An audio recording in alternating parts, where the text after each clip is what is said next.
வெளியெங்கும் போராட்டம், இல்லத்திலும் சஞ்சலம், எல்லாம் பிரச்சனை வெளியேதான் என்று நினைக்கிறோம். ஆழமாய் பார்த்தால் பிரச்சனை நமக்கு உள்ளே, பொறுக்கும் தெய்வ சமாதானம் இல்லை நெஞ்சிலே. குற்றமான சாட்சியே, உள்மன கொந்தளிப்பினாணிவேர், இதுதான் தேவனோடு சமாதானமற்ற மனசாட்சியின் போர்.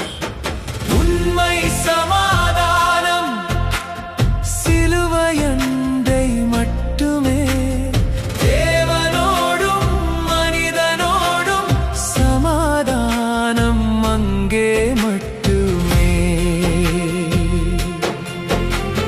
சிலுவையால் எல்லா பகையையும் கிறிஸ்து அழித்தாரே, உன் பாவம் மன்னிக்கப்பட்டது, உனக்கு சமாதானம் என்றாரே.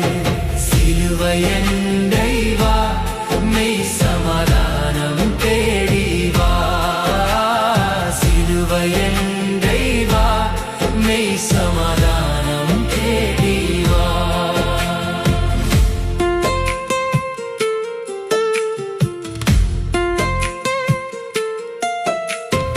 உலகத்தின் தேவனும் நம் பெருமையும் ஏமாற்றும், பணமும் சுகமும் தீர்வு என்று பொய்யை நம்பச் செய்யும். தற்காலிக சமாதானத்தை தேடி மனம் ஓடும், உலக இன்பத்திலும் செல்வத்திலும் மனசாட்சி கடினப்படும்.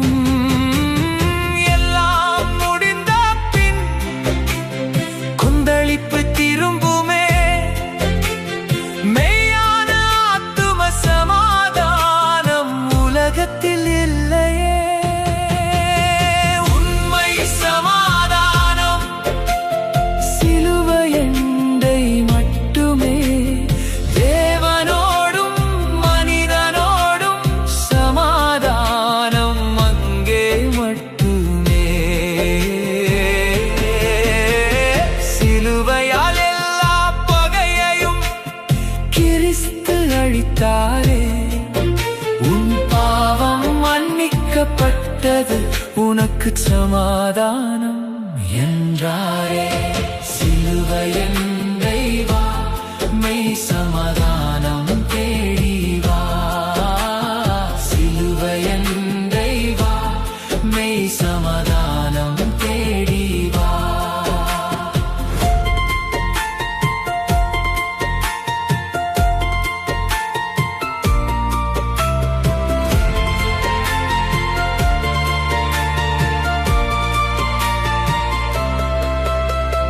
மாம்ச சிந்தை தேவனுக்கு விரோதமான பகை,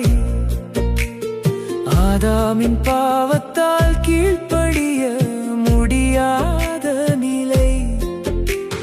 பரிசுத்த தேவனோ கோபத்தால் முகம் திருப்புவார், நீதியுள்ள நியாயத்தால் அனுதினமும் தண்டிப்பார். இதுவே மனிதனின் நிம்மதியற்ற காரணம், கிறிஸ்துவே பாவியை தேவனோடு ஒப்புரவாக்கும் காரணம்.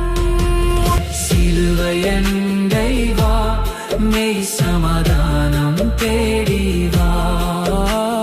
சிலுவையண்டை வா, மெய் சமாதானம் தேடி வா. தேவ பிள்ளையே மகிழ்ந்திடு, கிறிஸ்து சமாதானம் அறிவித்தார். முடிந்தது என்று சொல்லி பிதாவின் கோபத்தை நீக்கினார். உள்ளம் கலங்கும் போதெல்லாம் ஒப்புரவான முகத்தை பார். ஒன்றுக்கும் கவலைப்படாமல் நன்றியோடு ஜெபம் செய். புத்திக்கு எட்டாத தேவ சமாதானம் உன் உள்ளத்தை காக்கும். ஒன்றுக்கும் கவலைப்படாமல் எல்லாவற்றிலும் ஜெபம் செய். உலகில் உங்கள்